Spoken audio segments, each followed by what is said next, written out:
Bonjour, salut Hadi, ça va bien? Bonjour, ça va bien et toi, Djibril? Oui, ça va bien. Avant qu'on commence la conversation, est-ce que ce serait possible que tu te présentes rapidement pour les gens qui nous écoutent? Peut-être nous dire qui tu es, qu'est-ce que tu fais. Peut-être aussi, j'aimerais ça savoir pourquoi tu as choisi de faire ce que tu fais dans la vie. Puis, c'est ça, tu peux commencer par te présenter. Pour la définition, moi, je me définis comme un être humain et que j'essaye de devenir un être humain quotidiennement, ce qui est un peu un grand tâche en soi. Pour le reste, j'enseigne en sciences politiques au Cégep de Maisonneuve et parallèlement, j'essaye de faire ce que je peux faire de mieux, ça veut dire un peu aimer les gens, travailler avec les gens et apprendre à travers ça et en même temps, de temps en temps, ça traduit par écriture aussi, à partir de ce que j'apprends tous les jours, que je ressens avec les gens. Alors, c'est comme ça. Et parallèlement, entre autres, pourquoi je fais certaines choses, je pense, de certaines façons plutôt que d'autres, mais parce que c'est pas moi qui l'ai choisi, mais c'est la vie qui a choisi. Et la politique internationale qui a affecté ma vie, même dans une région très, très éloignée de l'Afghanistan, dans laquelle on n'aurait jamais pensé qu'il y aurait un lien avec la politique internationale. Alors, Mhm. dans le sud-est de l'Afghanistan, et à fur et à mesure, il y a bien des choses qui sont passées qui m'ont transporté comme un petit ballon ou un petit sac de plastique que le vent emporte. Et je suis rendu ici. Alors, c'est pour cette raison, il y a beaucoup de choses qui découlent de ça. Ouais. Je me demandais aussi, est-ce que c'est quoi les raisons principales qui t'ont mené à enseigner et à écrire? Comme je suis arrivé ici à l'âge de 24 ans et j'avais une vécu et apprentissage beaucoup de la rue, de la vie, mais je n'avais pas des études, j'avais juste 2 années primaires et à 28 ans, je commençais à retourner à l'école secondaire, entre autres avec une idée en tête que je voulais aider des gens. Et comme je disais tantôt, je suis influencé un peu par toutes ces décisions politiques, soit en Afghanistan, au Pakistan ou ici. Et à fur et à mesure, j'avais ce sentiment de vouloir aider des gens et entre autres, ça aurait été comme à travers la politique. Je ne connaissais même pas encore le mot sciences politiques. Et à fur et à mesure, ça fait que je suis rentré au cégep à 30 ans et à l'université à 33, et toujours avec cet objectif de faire des études en politique.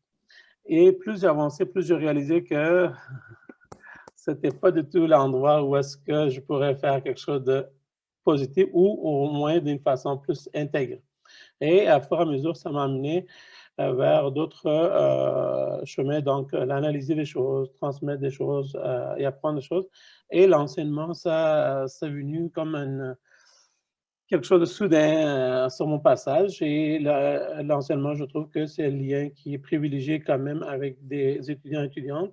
On essaye de transmettre des petits outils que nous possédons et en même temps apprendre tous les jours et améliorer cet élément d'apprentissage.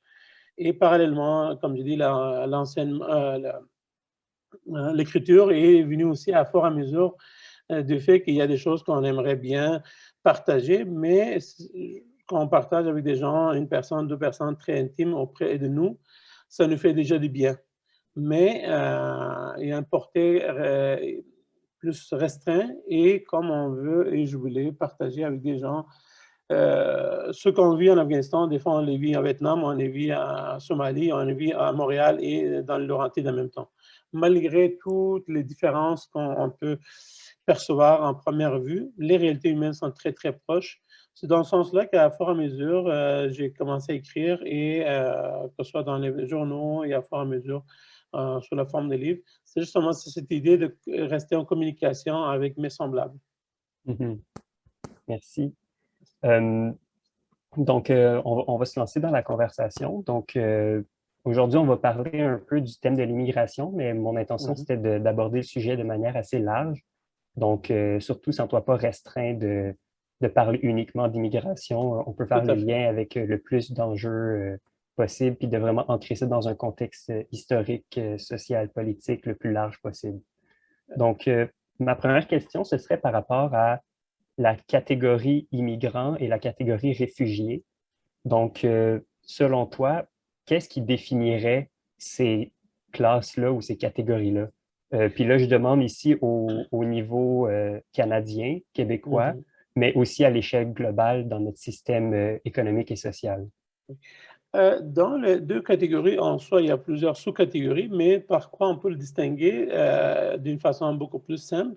D'un part, quand on parle des migrations ou de migration d'un endroit à l'autre, on parle d'un peu de statut légal, c'est-à-dire que l'endroit qui nous reçoit, que ce soit Canada, soit Pakistan, soit un autre pays, il est d'accord ou au moins, normalement, il a toutes les autorisations qui peut faire en sorte que quelqu'un peut venir dans un pays. Alors, dans ce sens-là, ça peut être plusieurs catégories d'immigrants, autant de travailleurs que des gens qui rejoignent leur famille ou des immigrants politiques, économiques, ainsi de suite. Et justement, parallèlement à ça, c'est des questions de réfugiés, c'est des gens qui, pour une raison ou d'autre, sortent de leur pays et rentrent dans un autre pays sans avoir l'autorisation. Alors, à ce moment-là, encore là, c'est très, très vaste. Par exemple, quelqu'un, ça peut être vraiment une victime d'intimidation, d'harcèlement pour des raisons politiques, orientation sexuelle, questions religieuses et d'autres. Et en même temps, il y a d'autres qui peuvent prétendre qu'ils sont victimes aussi. Il y a quand même, c'est très, très varié. Et même que souvent, ceux qui sont vraiment victimes, ils n'ont pas beaucoup de possibilités de sortir et aller ailleurs. Et il y a d'autres qui peuvent le faire. Mais ça, juste, on peut les distinguer à ce niveau. Et à ce moment-là, des gens qui viennent dans un pays et arrivent d'une façon dite illégale, que ce soit par le bateau, par l'avion ou dans le conteneur, malheureusement. Et une fois qu'il est sur le territoire, il réclame un statut de réfugié pour dire que pour telle raison, j'étais en danger dans mon pays ou dans le pays voisinant où est-ce que j'ai vécu et j'ai besoin de refuge. Alors là, ça rentre dans une situation présentement comme au Canada, à Montréal. Et d'abord, ces gens-là, on arrête, on les envoie à ce qu'on appelle les pénitenciers. À Laval, il y en a un, hein, il y a d'autres. Et à fur et à mesure, après quelques jours, vous pouvez avoir la bénédiction des autorités pour pouvoir aller vivre quelque part et entamer le processus de demande d'admissibilité comme un réfugié, ce qui peut prendre plusieurs années. Et encore là, comme je dis, il y a plusieurs démarches différentes, plusieurs catégories différentes. C'est bon. Puis, je me demandais donc, comment tu perçois le rôle de cette catégorie-là dans notre système, comme je disais, économique, social? Est-ce que cette catégorie-là de immigrants et de réfugiés a un rôle particulier à jouer pour le fonctionnement de notre système? Et bien sûr, il y a vraiment, ça c'est une catégorie qui a une spécificité pour deux raisons. Déjà au niveau politique. On va regarder d'abord au niveau politique. Pourquoi certains pays acceptent plus de réfugiés venant de certains pays plutôt que d'autres? Parce que quand on arrive, après ça, on peut avoir facilité d'être accepté ou être refusé systématiquement ou majoritairement. C'est déjà, ça se joue au niveau de la politique internationale. Par exemple, quand en Afghanistan, il y a une révolution et que le Canada qui est contre la révolution. À ce moment-là, chaque personne, que ce soit des anciens étudiantes qui étaient installées ici ou par la suite de la famille de la monarchie ou d'autres personnes près de le pouvoir, quand il vient et il demande, alors ils vont être acceptés plus facilement. Pourquoi? Parce que le gouvernement canadien, comme d'autres gouvernements ils font, ils utilisent ça comme une façon de discréditer le régime qui est en place. Ça veut dire comme on veut montrer que c'est un régime méchant, alors on va accepter plus de réfugiés. Plus on accepte, plus ça fait comme un outil de propagande pour dire que tel régime est mauvais. Par contre, si vous arrivez à 91 en Afghanistan et que le régime et la révolution tombe et d'autres groupes prennent le pouvoir, ceux qui étaient appuyés par le Canada, même les groupes islamistes, alors à ce moment-là, on va resserrer les règlements. Ça veut dire qu'on va accepter moins de personnes parce qu'on n'a plus ce besoin. On arrive à 2001, 96, il y a l'arrivée du Taliban. Là encore, il y a le jeu qu'on fait. À ce moment-là, on va accepter tout à coup plus de monde. Je vais vous donner juste un exemple. Par exemple, quelqu'un aurait pu venir du Bangladesh, du Pakistan, de l'Inde, et prétendant qu'il vient de l'Afghanistan, on acceptait aussi facilement que ça, parce qu'on utilisait. Mais quand on arrive à 2001, que le Canada et les États-Unis interviennent en Afghanistan, là, à ce moment-là, on va ramener des choses comme avant et compliquer l'acceptation des gens. Il y a cet outil qui est utilisé, on est fait avec le Cuba, on peut faire avec Syrie, avec d'autres pays. Et ensuite, deuxième élément, c'est quand il vient au niveau interne, des gens qui viennent. Malheureusement, la catégorie la plus difficile, c'est justement parmi des gens qui sont venus pour une raison ou d'autre de n'importe quel pays, mais qui ne sont pas nécessairement dans la bonne grâce du gouvernement, comme je viens d'expliquer tantôt. À ce moment-là, ces gens-là, ils vivent dans la très grande misère. Et ces gens-là qui vont se trouver pendant des années dans le statut de réfugiés sans accepter. Et à ce moment-là, au niveau économique, ces gens-là, ils vont vivre dans la grande pauvreté, dans la grande peur. Et à ce moment-là, ils vont travailler des emplois les plus précaires, les plus dégueulasses et plus mal payés. Et quand vous êtes dans une catégorie qui est vraiment, vraiment pas souhaitée, est carrément pratiquement criminalisé. Alors à ce moment-là, il y a une vulnérabilité chez les hommes et chez les femmes. On peut être comme mal payé, mal logé parce que les propriétaires de logement et aussi il voit que vous êtes dans une situation de précarité. Il y a des logements que j'ai vus parce que je travaille un peu dans un organisme communautaire pour accueillir des immigrants aussi. C'est avec des concrets, plusieurs de choses, mais il dit, vous voulez ça ou vous voulez rien d'autre. Alors, comme c'est difficile. Et en même temps, malheureusement, ça peut aller jusqu'à vulnérabilité, des harcèlements sexuels et ainsi de suite, parce que les gens se trouvent dans une situation très, très précaire. Et par le fait même, après ça, les liens, c'est avec les travailleurs, travailleuses locales. Ça veut dire qu'au Québec, à Montréal ou à Manitoba, si vous travaillez comme pour salaire minimum, parce que pour des emplois qui sont considérés de base, et il y a quelqu'un qui est prêt à travailler 2 $ de moins que vous. Alors, ça met une pression sur le travailleur d'ici et en même temps, ça donne la possibilité au patron d'engager comme ça des gens. Moi, quand je suis arrivé, même si je n'étais pas dans cette situation, j'étais un immigrant reçu. Mon premier travail, c'est dans un café où est-ce quand le salaire minimum, c'était autour de 6 et quelque chose. Moi, j'étais payé 5 $ de l'heure. Et quand on est dans une situation de vulnérabilité, on travaille aussi, on pense, OK, c'est bon, on va prendre un salaire, l'argent comptant, mais l'argent comptant est extrêmement désavantageux pour le travailleur. Parce que vous n'avez rien, rien, aucune filet social, aucun avantage, rien pour la retraite. Et le patron, il ne contribue en rien. Alors, à ce moment-là, et si ça arrive que vous avez un accident au travail, quelque chose, vous êtes dans la merde. Il n'y a rien pour vous. Et au niveau du patronat, ça avantage énormément. Il y a beaucoup, Mhm. beaucoup d'emplois au Québec, à Montréal, présentement, qui sont occupés par bien des gens de cette catégorie qui ne sont vraiment, vraiment pas connus des gens, mais malheureusement, ça existe. Et grâce à ça, même pendant la pandémie, l'économie a tourné dans des usines et dans d'autres endroits, dans les restaurants, ainsi de suite.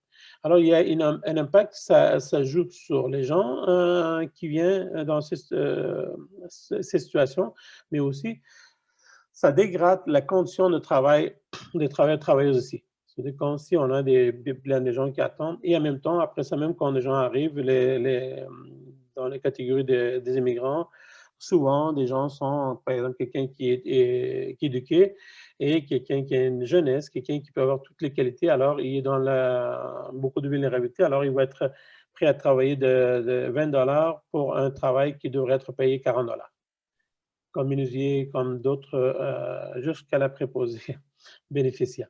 Alors, c'est ça, il y a une structure qui est, des fois, on peut l'appeler complètement informelle, mais qui est quand même formellement maintenue dans certaines rythmes pour avantager la classe économique et en même temps désavantager les gens qui viennent et mettre des gens en compétition de travailleurs, travailleuses locales avec des étrangers.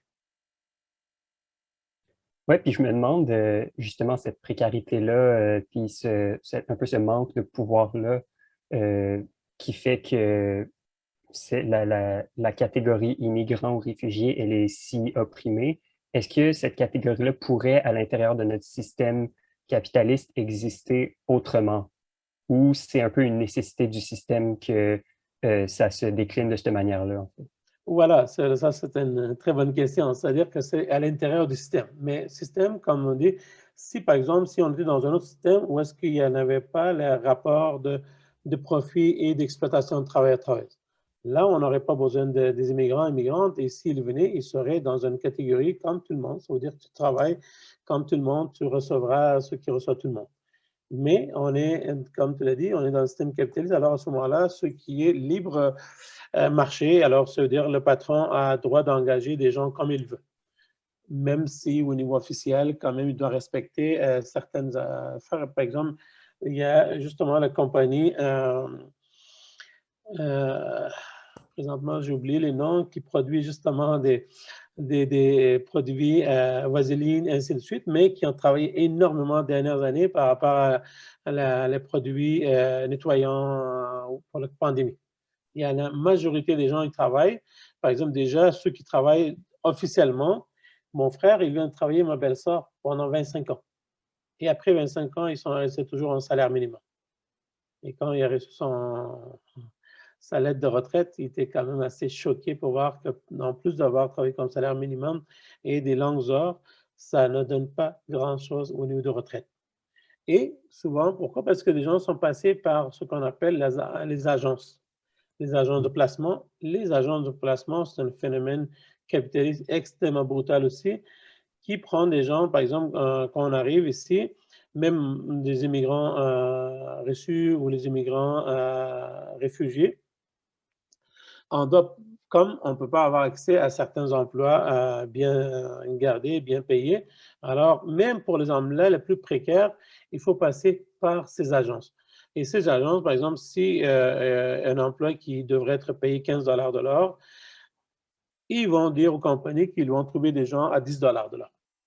Et quand ils vont, la compagnie va payer 10 de l'heure, ça veut dire qu'ils sauvent directement 5 de l'heure, plus les avantages sociaux qui viennent, ils sauvent énormément d'argent. Et ces agences, ils vont donner 7 de l'heure à une personne, on dit qu'on t'engage, on te trouve un emploi. Alors, ils te trouvent un emploi, tu travailles comme esclave et les agences reçoivent 3 de l'heure sur ton paye. Alors, c'est vraiment, c'est pas 10% ou 100%, c'est plusieurs dizaines de milliers, voire quelques centaines de milliers de personnes qui travaillent au Canada avec les agences et de cette structure. Alors, dans ce sens-là, c'est le système capitaliste qui est vraiment l'élément fondamental dans cet enjeu. Ça veut dire qu'il y a des possibilités de faire plus d'argent. Et d'argent, quand tu fais n'importe comment, c'est parfait tant aussi longtemps que tu es capable de rester à l'intérieur de règles. Et même les règles sont souvent déterminées par les entreprises et non nécessairement par le gouvernement. Par exemple, on a eu récemment la question de justement le pesticide ou le terme glyphosate ou quelque chose comme ça, pour augmenter vraiment le niveau d'acceptabilité des produits chimiques. C'est les compagnies qui déterminent qu'est-ce qui devrait être fait et non le gouvernement. Alors, dans ce sens-là, il y a vraiment ce jeu capitaliste qui permet, et par rapport à le même enjeu, comme le monde est un monde capitaliste, et dans ce sens-là, on a intérêt un peu, pour mieux exploiter les ressources de plusieurs pays de tiers-monde, créer des instabilités.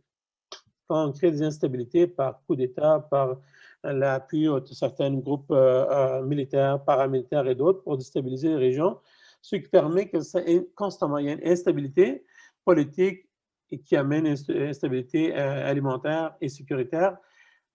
Des gens sont prêts à vendre toutes leurs ressources premières, mais en même temps, des gens qui sont plus universitaires et d'autres, ils trouvent dans une situation toujours de la vie précaire au niveau de toutes les sécurités, comme je viens de nommer. Et ces gens-là, ils partent de leur pays, que ce soit par les migrations légales ou dites illégales. Alors, quand ils arrivent dans les deux catégories, ils vont se laisser exploiter plus facilement. Quelqu'un qui est universitaire et quelqu'un qui est venu par le biais légal au Canada, que ce soit de Maroc, soit de Vietnam, soit de la Chine, il est vulnérable par rapport à des universitaires ici. Alors, ils n'ont pas accès à la même emploi, aux mêmes structures. Alors, il faut qu'ils collaborent avec bien des gens d'une façon, comme je dis, ça peut aller dans tous les sens, et pour accéder. Et ceux qui sont ceux considérés un peu plus vulnérables physiquement au niveau de l'éducation Au niveau de la statut de réfugié, là, ça devient encore plus brutal d'une façon vraiment très, très, très brutale. Ça veut dire dans tous les niveaux, ce qui avantage, c'est le système capitaliste et tout ce qui est grosses entreprises ici. Et on peut Mhm. parler aussi de plus en plus qu'on restreint la possibilité d'émigrer et on augmente ce qu'on appelle l'immigration avec les permis de travail. Ouais. Ça veut dire qu'on vient pour 6 mois, on a 1 an ou 2 ans, on a le droit de rester juste pour pouvoir travailler. Alors à ce moment-là, vous êtes encore plus vulnérable et quand vous avez fini votre contrat, on retourne. Et pour que les compagnies, des fois, ils vous engagent plus longtemps et vous avez intérêt à rester gentil. Et rester gentil, ça veut dire accepter bien des choses inacceptables. Ouais. C'est super. Donc, je pense que ça peut conclure un peu la première partie de la Ça, conversation. Pour la suite, j'aimerais qu'on focus peut-être un peu plus sur les ramifications de tout ce système-là sur l'identité individuelle chez la personne immigrante. Donc, premièrement, c'est ça, j'aimerais savoir comment toi, personnellement, tu as vécu tout ce système-là. Peut-être c'est quoi les répercussions dans ta vie individuelle, mais j'aimerais aussi savoir au niveau identitaire du groupe, donc au niveau social, pour qu'est-ce que, c'est quoi qui en ressort de cette identité immigrante-là quand on prend en considération tout le contexte qu'on vient de donner?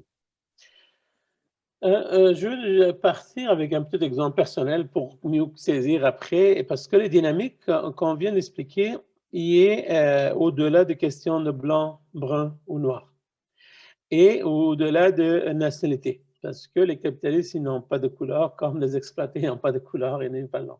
Alors, première chose qui arrive, bien des gens qui viennent ici, et j'espère qu'ils vont être d'accord avec moi. Le premier rapport qu'on a avec des gens qui viennent de notre propre communauté, dites afghanes, asiatiques, chinois, mexicains. Alors, le premier élément qu'on arrive ici, alors souvent, des gens qui sont bien installés un peu, ou parmi eux, certaines personnes, ils ont déjà des petits commerces, ou des fois un peu une usine, ainsi de suite. Alors, le premier rapport qu'on arrive, alors, une fois qu'on arrive dans nos rapports, on a un contact avec ces gens-là. Et c'est ces gens-là, en général, les premières qui aiment bien nous exploiter. Malheureusement, c'est, comme je dis, on peut voir à plusieurs niveaux concrètement.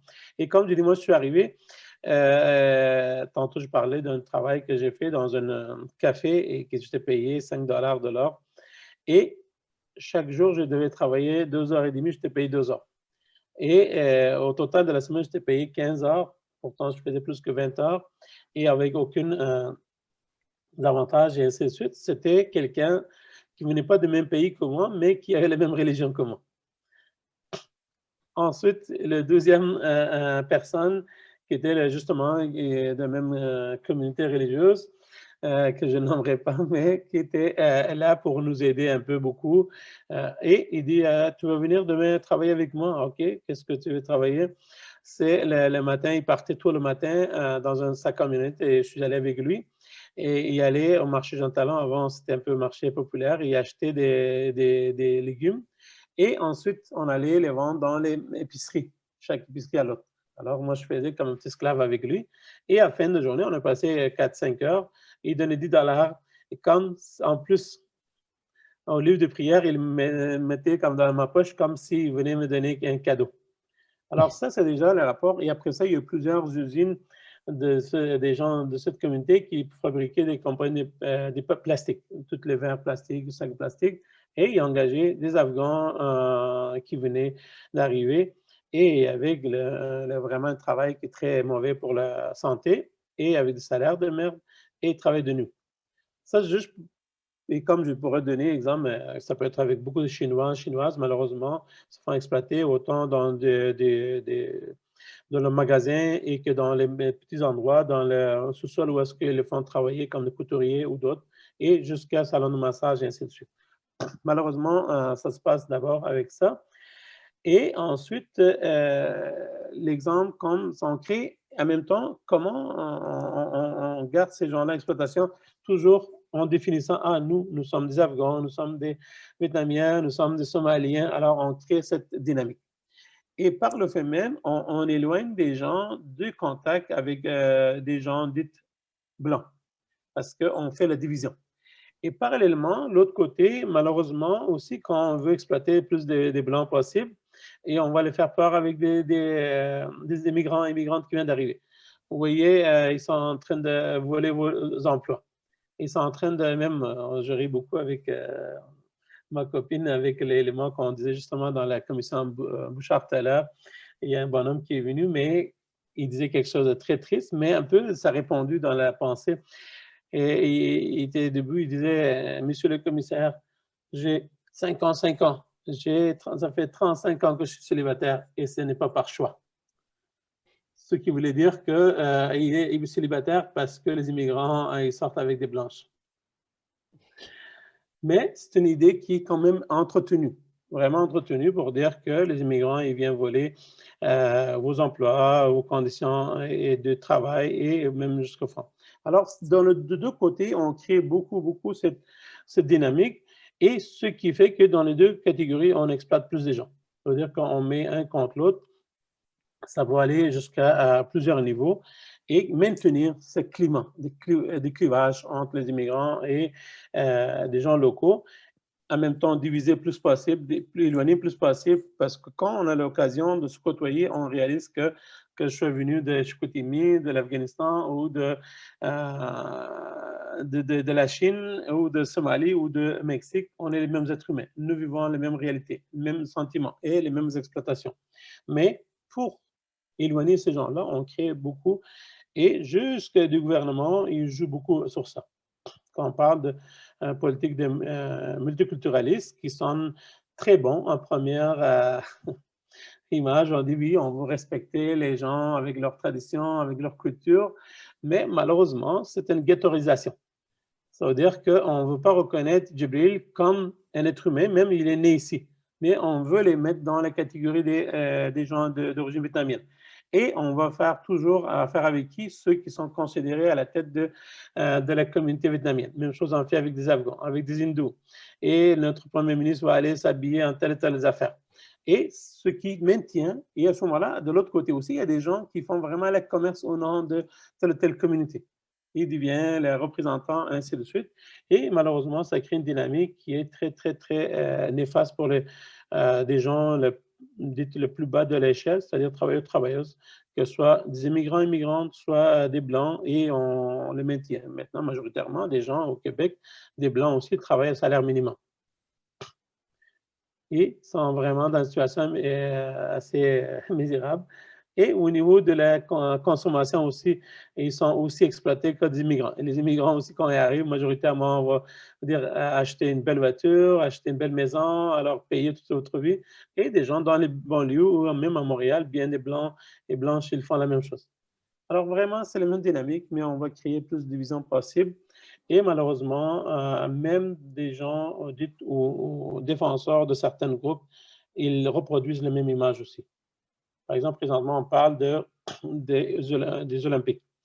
Il y a bien des personnes, des nageuses ou d'autres qui vont gagner des médailles pour le Canada, mais qui sont nés ici, mais qui sont d'origine telle ou telle. Des gens, même des bienfaisants, vont dire, mais elle est chinoise, elle est afghane. Mais oui, moi, quand est-ce que je devais devenir canadien? Et des gens de droite, ils vont faire le même discours. Ah, bon, on est envoyé par des gens de telles affaires et eux qui gagnent les médailles aussi. Alors, mais de deux côtés, malheureusement, ça ramène les mêmes qualités et qu'on s'éloigne et en même temps, on crée énormément de souffrance chez les gens première, deuxième, troisième génération, même jusqu'à quatrième génération pour l'étiqueter. Toujours, toi, tu es un immigrant. Comme je dis, moi, j'aime beaucoup le Québec avec toutes ces... autant géographiquement, politiquement, socialement, culturellement. Je suis très engagé physiquement. Je suis allé à peu près dans toutes les régions. Au niveau d'histoire, je les connais. Mais comme je dis, quand on va m'inviter, que ce soit des radios ou des télés ou même des événements dits organisés par les gens de gauche bienveillants, on va m'inviter à parler de l'Afghanistan ou des migrants. Mais pourtant, je suis capable de parler très bien de n'importe quel phénomène au Québec. Oui.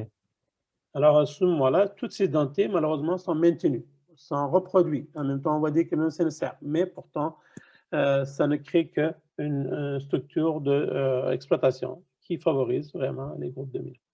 Ouais, puis ça maintient cette ghettoisation-là dont tu parlais plus tôt. Exactement. Je me questionne par rapport à l'idée de se sentir chez soi. En gardant en tête tout ce dont on vient de parler, tout ce contexte-là, selon toi, c'est quoi que ça veut dire se sentir chez soi? Puis c'est quoi la signification de cette expression-là, à la fois chez un Blanc, par exemple, un Québécois, disons, de souche, puis un immigrant, peut-être de première génération ou de deuxième génération qui est venu s'installer au Québec? Voilà, ça c'est une excellente question, l'idée de chez soi. Ça veut dire que c'est déjà un sentiment de bien-être, de ressentir bien quelque part et ne pas se faire traiter ou faire sentir tout le temps que tu n'es pas d'ici. Alors ça, c'est un élément qui est fondamental et c'est pour cette raison tantôt que j'ai répondu en plus en détail et même peut-être avec un peu plus de virulence, c'est cette idée qu'on nous fait sentir toujours que tu n'es pas chez toi. Comme j'ai dit, bien des gens que je connais qui sont vraiment de troisième, quatrième génération ici. Mais quand on te ramène cette idée à l'école primaire, secondaire, par des collègues, tout le monde, comme tu n'es pas de là. Et ça, c'est vraiment violent. Mhm. Et ce qui pousse aussi des gens à certaines nostalgie par rapport de leur origine, mais aussi ils poussent vers la identification, certaines identifications, attachements, parce qu'on ne sent pas à la même place. Et ça, c'est quelque chose qui devient très, très souffrant, comme certains ont appelé la souffrance d'exil, ou et un autre terme qu'ils utilisent. Et c'est pour ça que des gens qui sont chez Blanc, qui ne sont pas chez soi à ce moment-là, par exemple, ça peut être l'exemple des Français et Françaises, qui vient aussi, et pourtant aussi blanc que tous les autres blancs, mais on le fait sentir tout le temps, même en blaguant, maudit français. Et c'est des gens, moi, comme je parle avec beaucoup de gens d'origine française, c'est très brutal pour eux. Mais imaginez-vous quand vous n'êtes pas de la même couleur ou même physionomie et tout le temps, par le regard, par les commentaires, mais aussi quand on applique quelque part, ah, tu viens de où? Ben, je viens de planète humaine.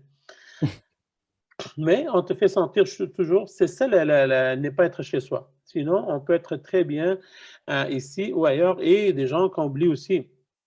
En Afghanistan, comme je dis, plein d'autres pays aussi, on n'est pas nécessairement chez nous parce que c'est pas aussi simple qu'on pense, comme on a dit, ici on est migrant ou on est québécois canadien. Parce qu'en Afghanistan aussi, il y a plusieurs diversités, plusieurs minorités et majorité qui oppriment. Alors, on n'était pas chez soi là-bas, on n'est pas chez soi ici. Malheureusement, c'est un sentiment qu'il faut combattre plus collectivement et essayer de voir, par exemple, quand moi je vois des gens, comme quelqu'un a dit dernièrement sur la question de couleur noire, ah, j'ai beaucoup d'amis noirs. Ben, avec des bonnes volontés. Et moi, je dis, moi, je n'ai pas des amis noirs, je n'ai que des amis humains. Alors moi, quand je vois, malheureusement, même avec à travers toutes les stupidités qu'on m'avait inculquées en arrivant ici, même des gens de mon propre origine disent, ah, mais faire attention, les Noirs sont très dangereux. Et pour une petite chaîne, il peut te couper la tête. Ça, ben non, c'est quand même violent. Mais heureusement que je ne suis pas laissé embarquer dans ce discours et que dès que j'ai eu l'occasion d'avoir des amis de couleur, de noir, j'ai trouvé aussi doux, aussi gentil et aussi méchant que des Afghans et Afghanes. Alors, c'est ça aussi, c'est des discours qu'il faut briser, mais dans nos actions quotidiennes, on doit faire tout pour que l'autre, il sente chez soi. Et par le fait même, nous-mêmes aussi, à un moment donné, il faut dire que non, moi je suis chez moi. Comme souvent, des gens ils disent, ah, les Québécois sont racistes. Mais je dis, est-ce que tu me traites de raciste? Elle dit, non, toi tu es migrant. Mais je dis, non, moi je vis ici depuis 27 ans. Moi je suis à même titre que n'importe qui citoyen ici. Alors, si tu me dis que... Alors, c'est ça aussi, comme je dis, il faut s'affirmer aussi pour chaque personne. Et si on fait de cette façon, ça peut être très salutaire pour des gens qui viennent de n'importe quelle origine, mais aussi pour des pauvres blancs et blanches qui se font exploiter ici. Il y a énormément de misère chez les blancs et blanches ici à Montréal et dans les régions, et qu'on doit combattre ça au nom de plus d'humanité, humanisme et de sortir de ces discours identitaires, sinon ça sert tout le temps, sans exception. Ça sert les dominants, que ce soit dominants chinois, afghans, ou dites Pelado, ou Desmarais, ou M. Molson. Parce que les gens oublient toutes ces familles, comment ils ont joué leur rôle d'oppression, mais à ce moment-là, ils peuvent se sentir plus proches d'eux. Pourtant, il n'y a rien à voir d'un pauvre Hochelaga Maisonneuve avec la famille Pelado. Par contre, il peut être beaucoup plus proche de moi, que nous vivons la même réalité et on peut s'entraider, soutenir ensemble. Et même chose, comme je dis, il y a des Afghanes, pour de multiples raisons. Je n'ai pas grande affinité parce qu'on n'a pas dans la même classe sociale. Alors, c'est la même chose pour d'autres groupes. On a vraiment moi, je suis extrêmement sévère sur tous ces discours identitaires, autant d'un côté que de l'autre. OK. Très intéressant. Pour finir la conversation, j'aimerais peut-être pivoter plus vers, disons, un outlook optimiste sur le monde, puis j'aimerais peut-être focus un peu sur les solutions possibles aux différents enjeux dont on a parlé précédemment. Donc, je me questionne, c'est quoi les pistes de solutions individuelles et collectives qui pourraient mener vers une émancipation des personnes immigrantes, mais aussi de tout le monde, tous les humains, là, comme tu dis, parce que ultimement, j'ai vraiment l'impression que le sort de un est vraiment lié au sort de l'autre. Exactement, tout à fait. Voilà, ça fait quand même bien automatiquement la transition, ce que je viens d'aborder précédemment. Pour moi, individuellement, c'est fondamental qu'on combat les peurs qu'on nous a créées en nous. Tout le temps, constamment, on nous crée des peurs, on nous fragilise, et plus on est apeuré et on est fragilisé, plus on s'éloigne de l'autre, plus on a peur de l'autre sans raison. Et les structures, autant médiatiques, des films, comme j'ai dit, la Radio-Canada, par exemple, il est dite la plus intellectuelle et plus inclusive. Pourtant, c'est l'institution la plus raciste que je connais ici. Par exemple, juste, il faut regarder les téléséries à Radio-Canada. Et je mets en défi quelqu'un de montrer vraiment un personnage positif chez les immigrants qui vivent ici. Pourtant, il y a des ingénieurs, il y a des médecins, il y a des artistes, il y a des professeurs, tout le monde travaille ici et qui ont la vie normale et non être dans une gang de rue ou être dans une structure conservatrice. Il y a bien des choses, mais comme je dis, toujours tout ce qui est normal, on montre ce qui est blanc. Et chaque fois qu'on va faire référence à tel et tel groupe, des Vietnamiennes sont dans l'épicerie de dépanneurs, des Arabes sont tous des conservateurs et terroristes. Pourtant, il y a plein de femmes militantes très, très progressistes ici. Ce qui n'empêche pas qu'il y ait l'inverse existe, mais que si on montre un peu tout, et le tout, ça mènerait vers de choses positives. Et comme je dis, à ce niveau, c'est vraiment, et c'est à nous de faire, parce que ce n'est pas les médias qui vont le faire, ce n'est pas les structures dominantes qui vont le faire, parce que les autres, ils ont intérêt à les maintenir. Nous avons intérêt à vraiment briser ces chaînes et d'aller vers l'autre, toujours aller vers l'autre.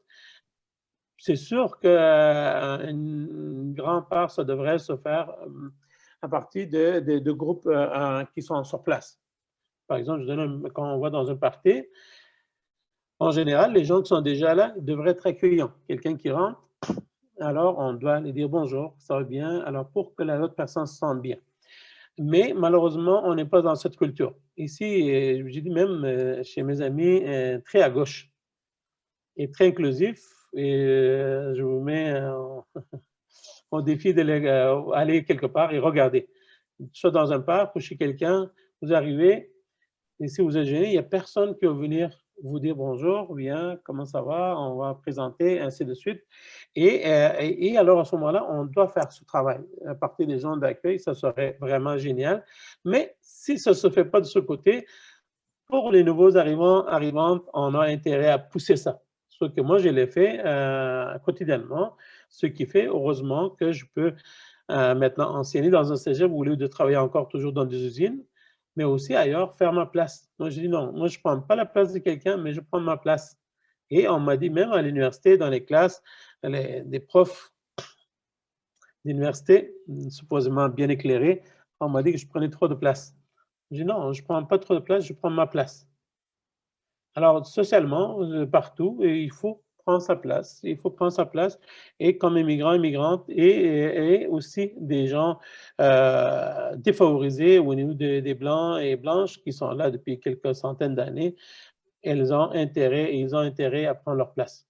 Ça, c'est au niveau individuel et au niveau, par le fait même, si on prend des actions individuelles, on peut pousser vers la création de groupes et espérant à un moment donné des groupes économiques, politiques qui seraient autres que ceux qui misent sur la division et l'exploitation des gens pour s'enrichir. Mais comme ces structures en place, ils sont, comme je dis, sans exception. Moi, je veux tout ce qui est en place, même par rapport à de grands discours de notre cher ami Justin Trudeau ou François Legault, on maintient vraiment des structures de division. Par rapport aux Autochtones, maintenant, il y a deux langues. Ça veut dire que si je suis francophone et que je parle anglais, je peux devenir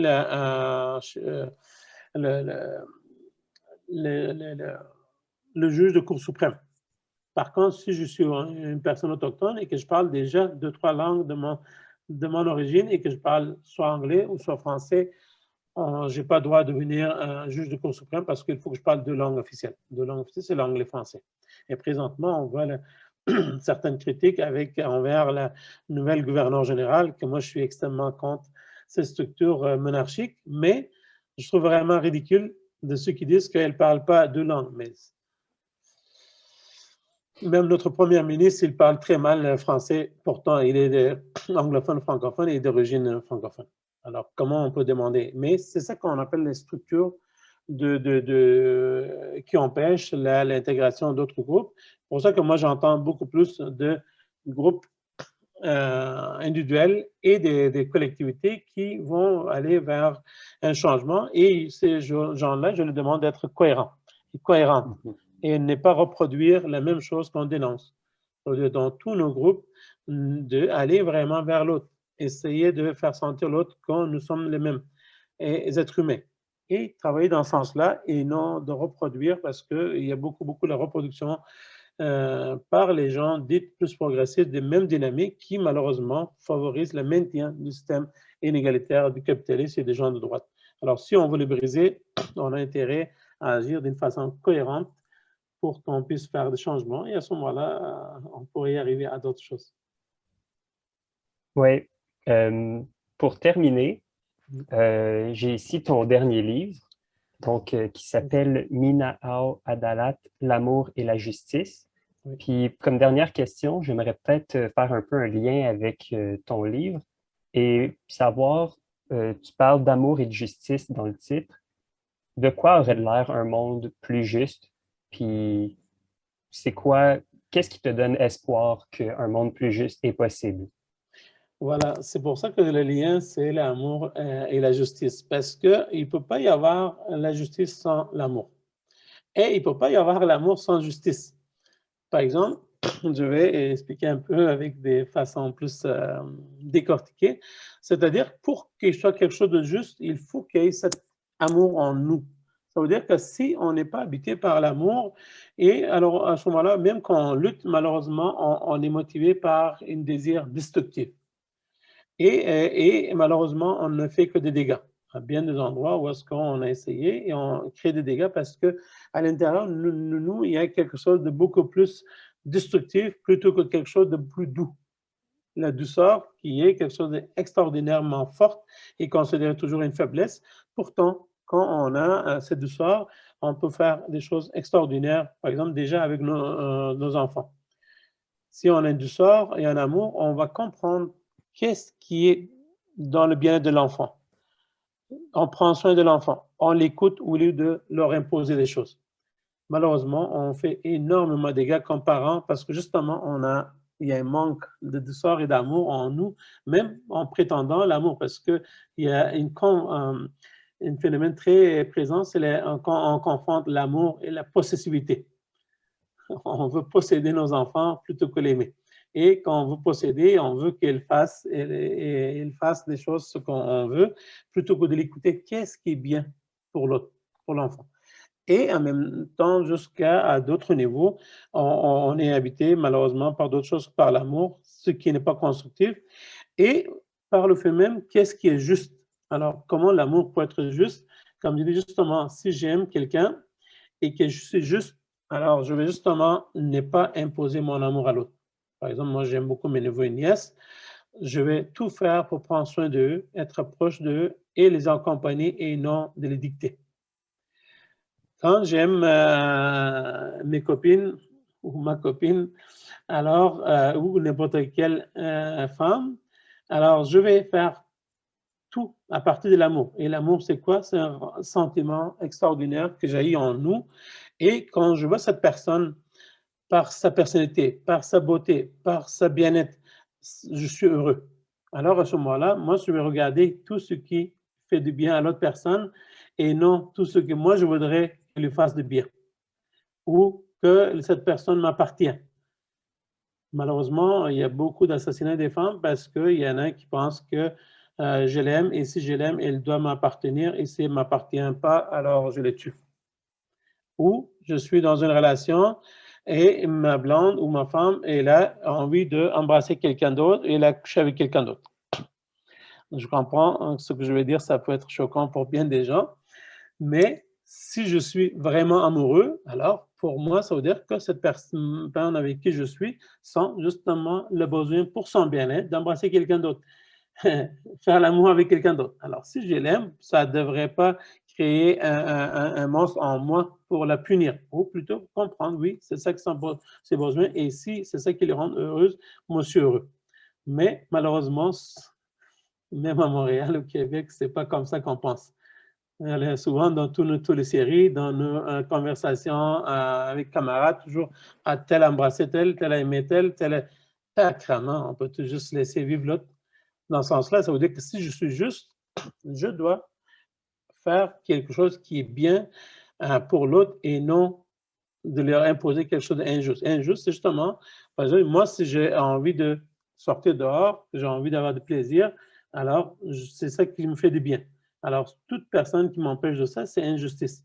Même chose, alors, de mon côté, si j'empêche quelqu'un d'épanouir, c'est injustice. Alors, dans ce sens-là, au lieu de travail, quand j'exploite des gens, je commets une injustice. Mais si je prends des soins des gens autour de moi, que ce soit mes collègues, des employés et d'autres, alors c'est quelque chose de juste. Et cette justice, il faut qu'elle soit habitée avec l'amour en nous. Et c'est pour ça qu'il y a un lien étroit entre l'amour et la justice, d'après moi. Et un sans l'autre est destructif. Mhm.